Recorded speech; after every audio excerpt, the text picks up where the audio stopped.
자, 그다음에 이제 436페이지가 이제 거래계약 체결.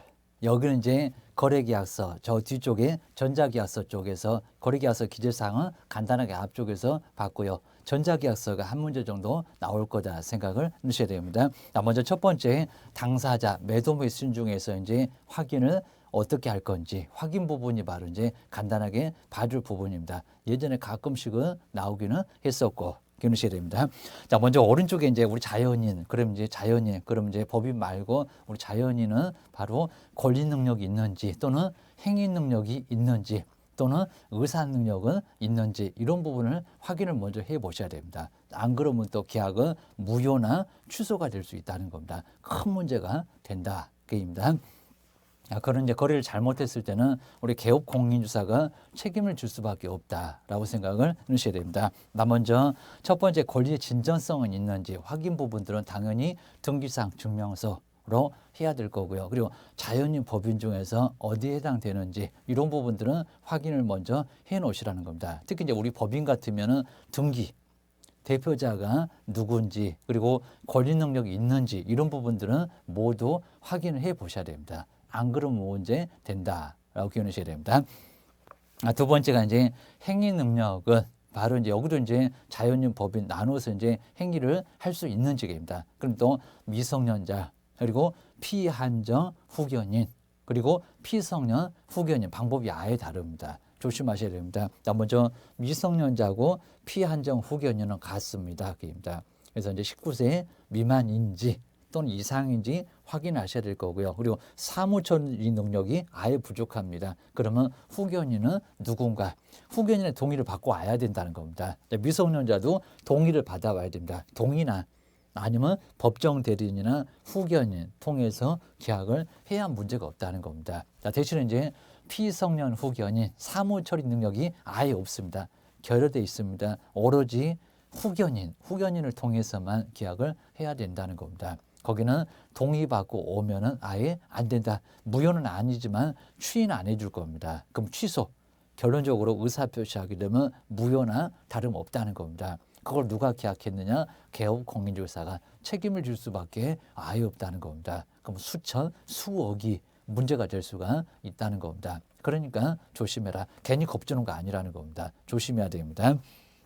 그래서 이제 아래쪽에서 확인할 여부, 그다음 이제 대리인 꼭 위임장, 그 위임장에는 무슨 내용을 위임했는지 나와 있어야 된다는 겁니다. 매매 계약을 일체 위임했습니다. 그럼 계약금, 중도금, 잔금 받는 것도 괜찮고 등기 서류도 받는 것도 괜찮고 주는 것도 괜찮고 문제가 없습니다. 일체니까 입니다. 그러면 위임장하고 인감증명서 도장이 맞았나 확인도 해보시라는 겁니다. 당연히 쉽게 보면 이존돼 그걸 모르고 나중에 계약했다. 라고 하게 되면 문제가 된다는 겁니다. 요즘 또 도장도 이제 기계로 파다 보니까 기계로 파면은 정말 똑같이 팔 수도 있을 겁니다. 그러니까 조심해라, 확인해라. 기하셔야 됩니다. 옛날에 수작업 했으니까 차이가 분명히 나겠지만요. 같은 사람이 파도 아예 차이가 났을 겁니다. 지금은 기계가 파. 그러다 보니까 확인하는 부분에 위조 여부가 상당히 문제가 된다는 겁니다. 우리가 무슨 감정하듯이 그래야 되는 거 아닌데 누구든지 봐도 분명한 거를 확인 못했다. 그러면 우리한테 책임 있다. 기억하셔야 됩니다. 한번 점검해 놓으시고요. 그래서 이제 위임장, 인감증명서, 그다음 부부, 우리 부부라고 하더라도 매매나 전세 계약은 안 된다는 겁니다. 남편 명의 그럼 부인도 위임장 인감증명서 가져와야 됩니다. 부인 명의 남편도 가져와야 된다는 겁니다. 그렇게 계약을 해야지 나중에 문제가 된다는 겁니다. 아버지 명의 아들이 부인이 그것도 안 돼. 기억을 하셔야 됩니다. 그다음 이제 네 번째가 상속인은 이제 피상속인 사망했죠. 그리고 이제 나중에 상속인 전원의 동의가 꼭 필요합니다. 아니면 등기를 하든지 여기도 큰 문제가 될 수가 있으니까 확인하고 계약을 해야 된다는 겁니다. 안 하면 문제돼. 괜히 또 큰아들 왔다고 큰 며느리 왔다고 절대 안 돼. 기억하셔야 됩니다. 그다음 이제 종종 아까 우리 종종재산 총유입니다. 지분 없다. 정종 전원의 동의나 아니면 과반수의 동의가 필요하니까 그 확인서를 가지고 와야 된다는 겁니다. 안 그러면 계약할 수 없다. 사거나 팔 때 꼭 조심해야 됩니다. 이런 부분들은 점검을 좀 해봐야 되고요. 그리고 이제 법인은 법인격이 있는지 등기사항 증명서로 확인을 하고 또 신탁구에서 하면 신탁 원부 같은 것도 모두 봐서 문제가 없는지 확인을 정확하게 해야 된다는 겁니다. 안 그런 문제가 돼요. 기억하셔야 됩니다. 계약 못할 것 같으면 차라리 안 하는 게 낫습니다. 확인이 잘 안 되고 모를 것 같으면 나중에 큰 문제만 됩니다. 그 다음 이제 뭐 계약서 작성상의 뭐 주의사항, 뭐 필기도구 나중에 오래 쓸 거, 우리 변질 안 되는 거 그걸로 써야죠. 막 변속이 되거나 그러면 안 되겠죠. 뭐 이 정도는 금방 알 수가 있습니다. 그리고 영문한 문자 같은 경우도 꼭 숫자는 위조 변조 가능하니까요. 꼭 한글로 뭐 1,000만 원, 2,000만 원 한글로 200만 원 써야지. 그걸 또 한글로 한자로 쓰거나 숫자로 쓰거나 이러다가 문제가 또 될 수도 있다는 겁니다. 한자도 약자가 아니라 아예 정자로 써서 문제가 안 되게 해야 된다는 겁니다. 요즘은 거의 한자 쓰지는 않아. 기억하셔야 됩니다. 그다음 이제 3절 쪽에서 이제 거래계약서 이제 건물 조교 했었던 거, 그건 이제 우리 법령에서 기재사항은 당연히 나올 거고요. 그리고 여기서는 이제 어떻게 작성을 해야 되나 이런 부분이 간단하게 언급이 됩니다. 먼저 거래 당사자 인적사항, 그럼 매도 매수인의 주소, 그다음에 성명, 그다음에 이제 주민등록번호, 그리고 이제 여기에 전화번호까지도 정확하게 꼭 쓰시라는 겁니다. 자, 보통 이제 뭐 생년월일만 보통 쓰지 말고 전체적으로 다 쓰는 게 좋고 거기입니다. 그다음 이제 그 아래쪽에 우리 대리인이 왔다 그럽니다. 여기도 이제 위임장, 인감증명서 매도인 쪽인가 매수인 쪽인가 확인을 다 하셔야 된다는 겁니다. 그리고 맞는지 꼭 점검하셔야 됩니다. 그다음에 물건의 표시가 이제 소재, 건물할 때 이제 건물이네요. 물건의 표시, 소재, 면적, 토지 같으면 지목, 건물 같으면 용도, 구조. 자, 이런 것들을 바로 기재를 해 놓으셔야 됩니다. 자, 이런 것들 이제 계약서에 보면 서식이 다 나와 있습니다. 그리고 우리 면적만큼은 제곱미터당 얼마 이걸 꼭 써 놓으셔야 됩니다. 그래 나중에 면적이 부족했을 때 청구할 수 있고 나중에 따질 수도 있다는 겁니다. 안 그러면 문제 된다. 기억을 꼭 해놓으셔야 됩니다. 자, 그다음 이제 아래쪽에 이제 거래 금액. 자, 우리 거래 금액에서 계약금 그리고 중도금, 잔금의 의미. 이런 의미를 정확하게 설명을 또 해줘야 된다는 겁니다. 자, 먼저 계약이 성립했을 때 받는 게 바로 뭐라고요? 계약금. 계약이 성립했다입니다. 자, 보통 10% 받는데 꼭 10%는 아니고 5%나 아니면 오히려 20%나 받을 수 있다는 겁니다. 자, 대신에 이제 우리 계약 금액이 너무 많았습니다. 자, 그랬을 때는 다 몰수할 수 없다. 라는 판례가 나와 있다는 겁니다. 그러니까 좀 적정하게 받으시라는 겁니다. 막 계약금은 50%, 60% 받지 마시고, 자, 10%로 맞춰놓고 나머지는 중도금으로 맞추는 게 좋겠죠. 자, 중도금이면 이제 파기가 안 된다. 그리고 우리 계약금은 언제든지 파기할 수 있다는 겁니다. 그럼 이제 우리 매수인은 그냥 계약금만 포기하면 계약을 빠져나올 수가 있을 거고요. 계약에서. 그리고 우리 매도인 같으면은 갑자기 막 지갑 뛴다 그러면 뭐 계약금, 위약금을 지불하고 계약금 2배입니다. 500이면 1,000만 원, 1,000만 원이면 2,000개입니다. 받은 돈을 돌려주고 그리고 그 받은 돈만큼 보태서 주면은 그게 이제 계약금의 2배라는 겁니다. 자, 그렇게 해서 계약을 빠져나올 수도 있다는 겁니다. 계약금에서는 가능해요. 기억을 하셔야 됩니다. 그다음 이제 그 옆에 중도금으로 왔습니다. 중도금 이행의 착수, 이행에 접어들었으니까 파기가 된다, 안 된다, 안 된다. 어떤 분들은 중도금을 받았는데도 파기를 할 수 있다, 안 된다는 겁니다. 안 돼. 동의가 있어야 됩니다. 그리고 가야 됩니다. 그리고 이제 요즘에 이제 막 아파트 값이 막 오르니까요. 먼저 중도금 날짜가 오기 전에 막 먼저 중도금을 먼저 입금시킨다는 겁니다. 그거 될까요, 안 될까요? 가능해요. 그리고 중도금 날짜가 있어도 먼저 입금하면 이행의 착수니까 하기입니다. 그러니까 나중에 우리 매도인 같으면 집값 뛸 것 같다. 아무래도 파기해야 될 것 같다. 답을 주고 그러면 계좌를 아예 폐쇄를 하거나 정지를 시키라는 겁니다. 돈 못 들어오게. 들어오면 끝나버린다는 겁니다. 조용히 말도 않고 먼저 입금부터 시킵니다. 아주 전쟁입니다. 이런 경우는 계속 우리가 접해볼 수 있을 거라는 겁니다. 그래서 이제 매도인, 매수인 중에 누구를 좀 유리하게 해야 되나 이런 부분들은 좀 상황을 잘 지켜보시라는 겁니다. 물론 우리 매수인 같으면 집 사가지고 오면 우리 매도는 이제 떠날 거고요. 매수인 집 사가지고 와서 우리한테 다시 매매를 맡기거나 전세를 맡기거나 할 거니까 매수인 쪽에 조금 더 유리하게 비중을 좀 두시라는 겁니다. 매도인은 떠나가실 분이니까 신경 쓰지 말고 그냥 빠이빠이만 해주면 되고 오게입니다. 또 그분이 또 그 옆에서 살면은 이분을 또 생각을 해야 되고 오게입니다. 우리도 생각을 좀 잘해서 정리를 해놓으시라는 겁니다. 근데 이제 채무 불이행으로 이행 불능으로 불완전 이행으로 나중에 없던 걸로 그러면 이제 중도금 받았다고 하더라도 아니면 또 약정 사유가 있었을 때입니다. 그런 경우는 중도금 받았어도 해제는 가능할 수 있다는 겁니다. 그런 경우 가능할 수 있고 하여튼 원칙은 안 되고 그다음에 잔금은 완전히 다 끝나는 마당입니다. 잔금 이행 완료니까 등기에 필요한 서류 넘겨줘야 될 거고요. 물건도 넘겨줘야 되고 완전히 끝나는 마당이 돼. 이게 바로 이제 잔금 의미를 다 가지고 있습니다. 잔금도 마찬가지입니다. 중도금 들어왔는데 뭐 이제 아예 뭐 잔금은 일부를 뭐 넣을 필요도 없을 건데 근데 중도금이었고 계약금에서 바로 잔금이 있을 겁니다. 그러면 잔금을 먼저 입금시키라는 겁니다. 전부가 아니라고 하더라도 일부라도 입니다. 그러면 매도인은 꼼짝 못해. 이제 파기 안 돼. 이렇게 하셔야 됩니다. 그다음 이제 세 번째로 한번 알아보실까요? 물건의 인도 일시. 물건을 언제 넘겨줄래? 언제 넘겨줄래? 언제 넘기라고 있습니까? 잔금.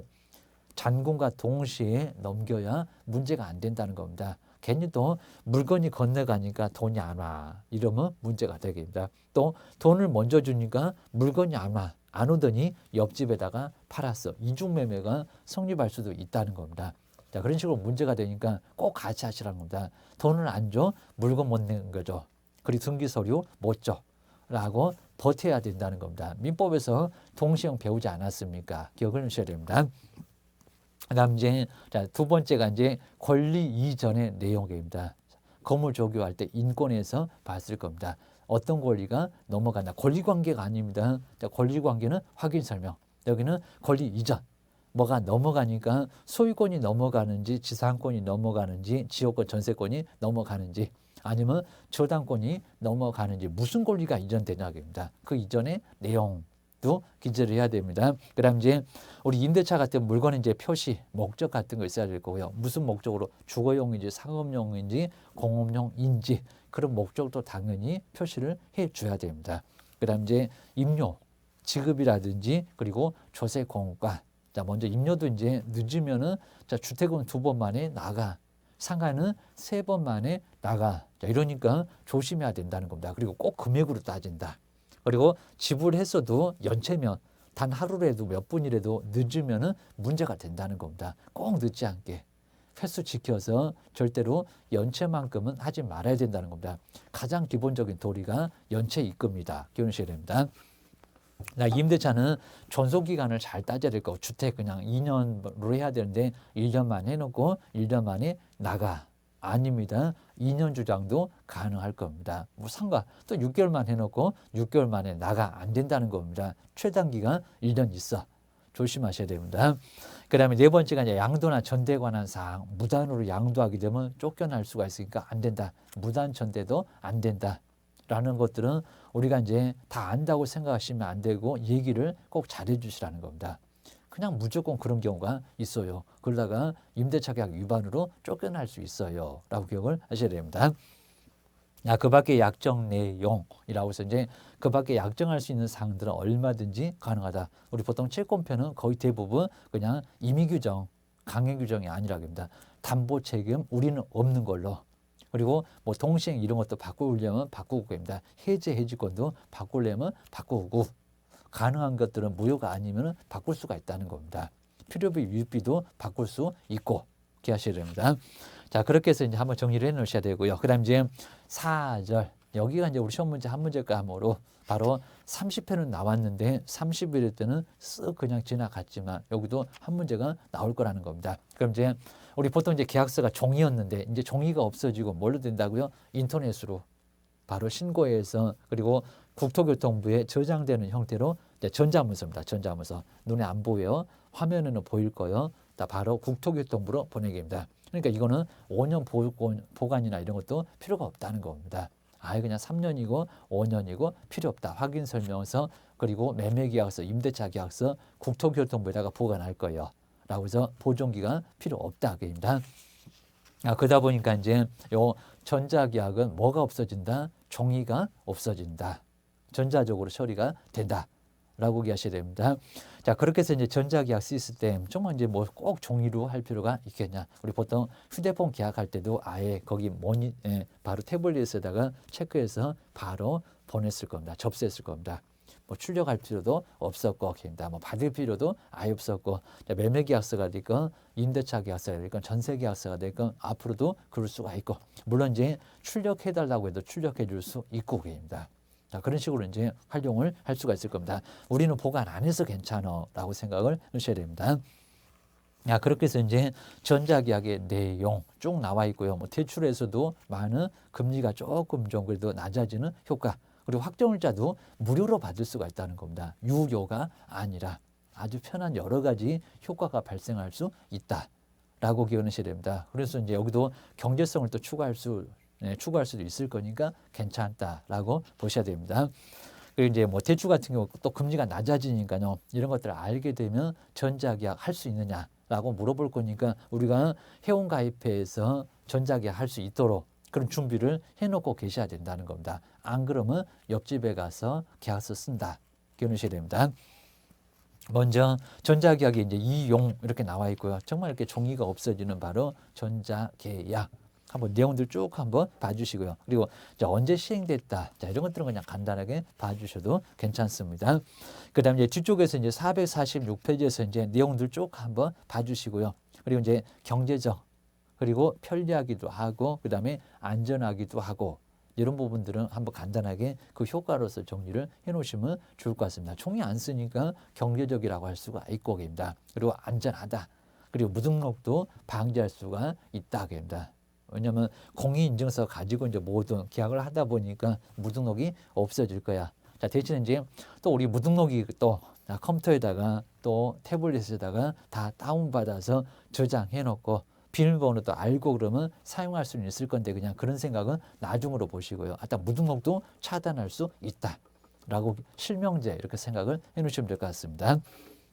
한번 이제 참고를 한번 해 놓으셔야 되고요. 그다음 이제 중개 보수도 이제 카드로 결제할 수도 있고, 그다음에 전자계약의 등기 절차 이렇게 이제 비용도 많이 낮아지는 그런 효과가 있다는 겁니다. 법무사 수수료도 약간 적게 들고 계십니다. 한 1억이면 30만 원 더 가깝습니다. 그 돈이 좀 낮아진다라고 기억을 하셔야 됩니다. 그리고 아까 보셨던 대출 서비스, 그리고 금리도 약간은 낮아지고, 이러다 보니까 전자계약을 상당히 우리 매도 매수인들은 매수인 쪽, 임차인 쪽 좀 선호를 할 수밖에 없다는 겁니다. 한번 기억을 하셔야 됩니다. 우대금리는 4번에 나와 있고요. 그다음 이제 5번까지, 그리고 계약서의 효력 한번 참고를 해서 한번 봐주시면 좋을 것 같습니다. 그다음 이제 우리 개업 공인중개사가 반드시 회원가입을 해야, 그래야 전자계약을 이용할 수가 있지, 회원가입 없이는 이용할 수가 없다. 라는 것도 기억을 하셔야 됩니다. 그리고 공인인증서도 이제 그냥 무료로 쓰는 건 좀 안 되고요. 유료를 바로 사용해서 가능할 수가 있으니까 어느 정도 돈이 약간은 좀 들어갈 필요는 있다는 겁니다. 부수적으로는 여러 가지를 편하게, 아니면 또 여러 가지 못하는 분도 계실 거니까 우리가 활용할 수도 있을 거라는 겁니다. 앞으로는 많이 이게 이제 확대가 될 겁니다. 꼭 할 수 있어야 됩니다. 공인인증서 발급받고요. 그리고 전자계약 시스템을 사용하는 방법 간단하게 정말 회원 가입해서 로그인해서 들어가야 된다. 그리고 이제 전자적으로 입력을 해서 바로 승인을 또 받아야 한다. 마지막에는 바로 비밀번호 입력해서 바로 인증을 또 받아야 됩니다. 그다음 네 번째가 이제 거래 당사자, 매도 매수인, 이 사람들은 회원 가입을 하지 않아도 괜찮아요. 대신에 휴대폰 정도는 있어야 돼요. 나중에 이제 뭐 이런 번호도 이제 필요할 거니까 여기는 필요하겠죠. 휴대폰 정도는 필요하다. 그입니다. 매도 매수인 정리를 해 놓으시고요. 그다음 이제 개업 공인중개사가 5번처럼 서명 날인하고, 그리고 확인 설명서도 바로 이제 전자계약 시스템에 바로 이게 저장이 되다 보니까 3년 동안 보관할 필요가 아예 없다는 겁니다. 보관할 필요가 없다. 또 전자문서로 작성했는데도 보존은 해야 된다? 아니다. 라고 기억을 하셔야 됩니다. 여기 이제 간단하게 요걸로 이제 처리가 될 수가 있고요. 그리고 계약 내용 변경은 이제 아예 최종적으로 수정하기 전에는 서명 날인은 아예 완료가 돼버리면 안 될 거고요. 근데 그전에는 수정까지는 가능합니다. 근데 아예 접수가 되고 다 끝냈다 이러면은 요 수정은 안 되니까 다시 작성 쪽으로 불러오는 건 가능할 거니까 다시 작성해서 다시 서명 날인을 완료를 해야 됩니다. 그런 부분이 약간은 복잡하다. 라고 기억하셔야 됩니다. 변경 부분들 한번 정리해 놓으시고요. 그 다음 이제 기타 부분에서 이제 거래계약서 출력 가능.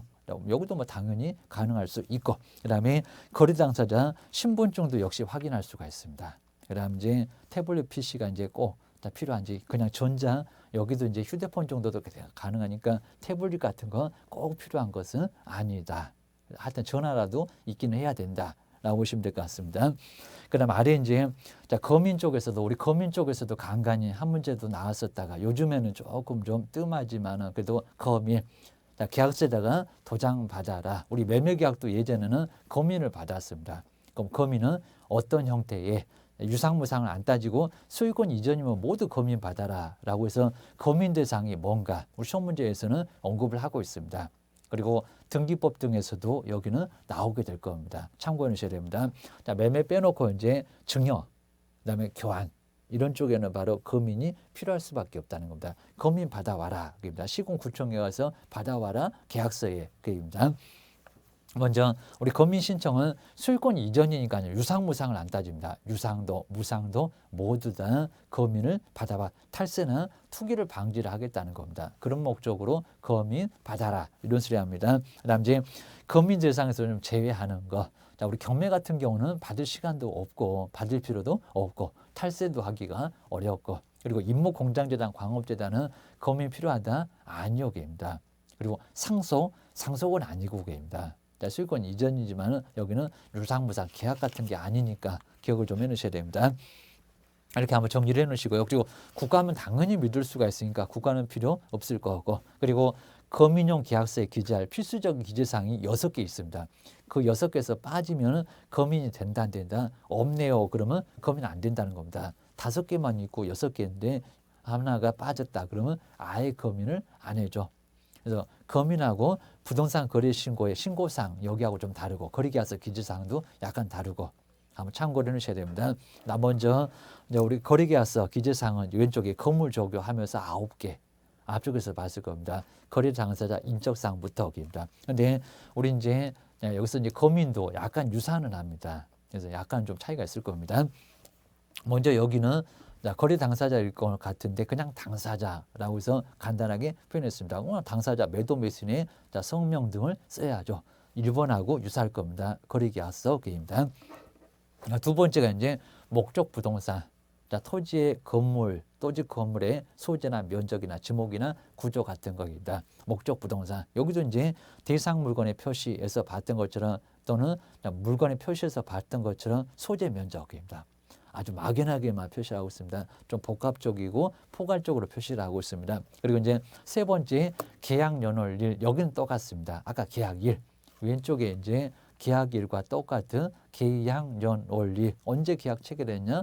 자, 10% 받은 날짜입니다. 그리고 자, 4번도 돈은 똑같습니다. 대금, 그리고 그 지급일자 등 지급에 관한 사항도 우리 왼쪽에 있는 거래계약서도 있지만 여기도 필요하다입니다. 그다음 이제 차익이 있으면 그 차익의 정산에 관한 사항도 거민용 계약서에 기재해라. 그다음 이제 5번째, 누가 있으면요, 없으면 놔두라는 겁니다. 개업 공인주사가 있으면 누구라고요? 개업 공인중개사입니다. 그다음 이제 계약에 뭐가 있으면 조건이나 기한이 있으면 그 조건이나 기한, 정말 계약일, 그리고 조건이나 기한은 어디든지 나온다는 겁니다. 그건 기억을 꺼내셔야 됩니다. 이렇게 앞글자만 따면 당목 계대 이럴 겁니다. 뭐 당목가지 계대가리 이렇게 앞글자 땁니다. 그리고 개업 공인 중 할 때 중이 좋아한다. 이렇게 앞글자 따서 이제 정리를 해놓으시면 될 것 같습니다. 당목 계대, 당목가지 계대가리는 중이 좋아한다. 이렇게 앞글자를 꼭 땁니다. 그다음 이제 우리 거민 신청자, 매도 매수인도 가능하고 변호사도 가능하고 대리 정도로 입니다. 뭐 법무사도 가능하겠죠. 하여튼 위임 받은 사람은 가능할 수 있습니다. 그다음에 거민기관은 시장, 그리고 군수, 구청장에서 이제 제일 가까운 쪽, 우리도 편한 쪽입니다. 등록관청하고 유사하네, 맞아요. 입니다. 그다음에 이제 거민 신청 서면은 이제 제출인데, 자, 꼭 이제 원본 하나에다가 사본이 2통. 우리 판결문 같은 경우도 자, 원본 하나에다가 바로 복사본 같은 거 2통 필요해. 라고 해서 이제 거기도 이제 정리를 좀 해놓으셔야 되고요. 그다음 이제 자, 교부하고 이제 사본 송달 이런 것들을 이제 참고를 해서 한번 보시고요. 그다음에 전매 시에도 거민이 필요하다. 거민 안 받았을 때 제재도 있다. 이러십니다. 자, 거민 대상은 해서 시험 문제 나오니까 꼭 기억을 간단하게 해놓으셔야 됩니다. 유상무상 안 따지고 소유권 이전에는 거민 받아라, 증여도 받아라. 게임입니다. 그다음 이제 우리 형벌에서 이렇게 3년 이하 징역이나 막 1억 원 이하의 벌금을 당할 수가 있다는 겁니다. 한번 정리를 꼭 해주셔야 됩니다. 자, 경우에 따라서 약간 다를 수가 있고요. 그리고 이제 질서벌, 과태료까지도 받을 수가 있다는 겁니다. 참고해 놓으셔야 됩니다. 그리고 이제 요건 이제 예전에 좀 편하게 나왔었던 저렇게 이제 검인을 받아야 하는 거, 유상무상을 안 따진다. 그렇다고 해서 뭐 전세, 임대차 이런 건 아니고입니다. 저당권 같은 것도 아니고 기억을 주셔야 됩니다. 자, 이번에 저렇게 유상무상 안 따진다는 증여 이런 것들은 아주 간단하게 답으로 알 수가 있었습니다. 이 정도 선에서 이제 참고를 해놓으시면 됩니다. 그다음 이제 자, 오른쪽에서 이제 OX 문제만 조금 간단하게 봐주시면 될 것 같습니다. 자, 먼저 1번. 자, 1번에 보시면 2개 이상의 시도에 아까 이제 시공구 아까 이제 봤었습니다. 그리고 수개의 부동산을 매매할 때 그리고 이제 한 개 시공구를 관할하는 우리 시장군수구청장에게 검인을 신청을 해야 된다 했을 때 수개를 매매했을 때는 그 중에 한 개입니다. 그 중에 한 개의 그 중에서 한 개 시공구를 관할하는 시장군수구청장에게 검인을 신청하여야 한다가 아니라 그 중에서 할 수 있다. 그러니까 저 뒤에서 이제 하여야 한다. 거기가 잘못됐다. 꼭 그러라는 게 아니라 할 수 있다고 했다는 겁니다. 하여야 한다가 잘못. 자, 그렇게 보셔야 됩니다. 그 다음에 2번 쪽에서 이제 검인 신청에 관해서 검인기관은 시장군수구청장이 되며, 그 다음에 만약에 시장 등이 읍면 동장에게 검인을 위임하고자 할 때는 지체 없이 그리고 등기소에 관할, 그 다음에 승인을 받아야 된다. 아니요. 승인 받을 건 없고 그렇게 하고 통지만 해주면 된다는 겁니다. 자, 승인 받아야 되는 것은 아니다. 그냥 알려만 주면 돼. 기억을 해주셔야 됩니다. 그다음 이제 4번 쪽으로 한번 와보실까요? 실질적 그러진 않을 거요. 입니다. 형식적이야. 입니다. 나 먼저 검인 신청을 받은 시장군수구청장은 그럼 엄청 오래 걸릴 겁니다. 등기도 그런 데입니다. 형식적으로 요건에 맞으면 접수할 수밖에 없습니다. 그다음에 시장군수구청장은 계약서상의 실질적 내용을 심사한 후 이상하잖아요. 입니다. 그다음 이제 지체 없이 그다음에 검인을 해서 이제 검인 신청자한테 교부를 하여야 한다. 실질적이 아니라 형식적이다. 이건 이제 금방 표가 날 거니까 알 수가 있을 것 같습니다. 1번, 2번 이런 놈들은 조금 좀 까탈스러우니까 점검을 꼭 한번 해 놓으셔야 됩니다. 자, 그 정도 해놓고 이제 뒤쪽에서 이제 5번. 자, 5번에 보실까요? 소유권 이전 청구권 가하 등기를 신청할 경우에는 검인 대상이다. 소유권이 이전되라고 했습니다. 되라고 했으니까 대상이다 아니다 번등기 때 또 안 할 수도 있잖아요. 번등기 때 대상이지 가등기는 아니야. 토지거래 허가에서는 가등기도 대상이었습니다. 여기는 가등기는 아니다. 넘어가야 됩니다. 넘어가야 대상. 그래서 아니고 입니다. 여기는 되고 여기는 아니고 이런 것들이 많이 헷갈립니다. 그다음에 6번째가 이제 계약서를 작성한 개업공사는 자신의 이름으로는 그 거래계약서의 검인을 신청할 수가 없다가 아니라 가능하다입니다. 위임받으면 얼마든지 문제는 없다라고 얘기하셔야 됩니다. 자, 그리고 이제 7번 쪽에도 한번 와보실까요? 자, 부동산 거래 신고 필증을 교부받아도 계약서에다 검인을 받지 않는 한 소유권 이전 등기를 신청할 수 없다고요? 아니오입니다. 검인은 언제 된다고 했습니다. 자, 부동산 거래 신고 그 많은 걸 했는데 이 6개밖에 안 되는 검인 또 받아야 되겠냐고입니다. 받을 필요는 없다. 받지 않아도 자, 부동산 거래 신고 필증만 가지면 등기를 신청할 수가 있다는 겁니다. 그래서 7번은 X 기억하셔야 됩니다. 그리고 나머지 이제 8번이나 9번이나 10번. 자, 이 정도는 이제 편하게 봐서 정리를 해도 될 것 같습니다. 이렇게 해서 이제 여기 이제 앞쪽까지 조금 점검을, 그러니까 이제 여기서 이제 뭐 묘지 문제, 아까 보셨던 것처럼 분묘구지권이나 장사 등에 관한 법률, 그리고 확인 설명서 구조. 자, 이 정도에서 이제 하나하나 정도 나올 거고요. 그리고 이제 뭐 전속중개계약서 같은 서식, 그런 쪽에서도 요즘은 조금 더 간간히 시험 문제가 약간 나오고 있습니다. 자, 그 정도면 충분하고요. 자, 그리고 나서 이제 다음번에 명의신 땅, 그리고 주택임대차, 상가건물 임대차, 경매나 매수신청 대리, 자, 이런 문제는 꼭 나오게 되고요. 거기다 또 이제 명의신 땅까지도 케이스 문제로 꼭 자주 나오고, 우리 법령에서도 한 문제는 꼭 나오는 형태니까 이런 쪽을 잘 정리를 해서 이제 나머지 앞쪽은 이제 한 2개 정도, 3개 정도만 점검을 해 놓으시고요. 나머지에서 우리 시험 문제가 대부분 집중적으로 실무가 또 나온다. 자, 실무까지 좀 편하게 맞췄을 때 합격이 좀 가능하고요. 여기도 좀 불안하게 되면은 나중에 합격할 때 꼭 점수가 한두 개가 꼭 부족할 겁니다. 그런 부분이 있으니까 여기는 좀 악착같이 정리를 해서 편하게 거의 고득점을 좀 해 놓으셔야 됩니다. 그래서 꼼꼼하게 점검을 하면서 그리고 보통 1차나 2차하고 많이 겹치니까 거기도 나오고 여기도 나오고 잘 맞추면은 1차, 2차를 편하게 좀 갈 수가 있습니다. 자, 그렇게 이제 점검을 해 놓으시면 될 것 같습니다. 다음번에 이제 중요한 부분이 있으니까 다음번에 정리를 다시 한번 더 해보겠습니다. 고생 많으셨습니다.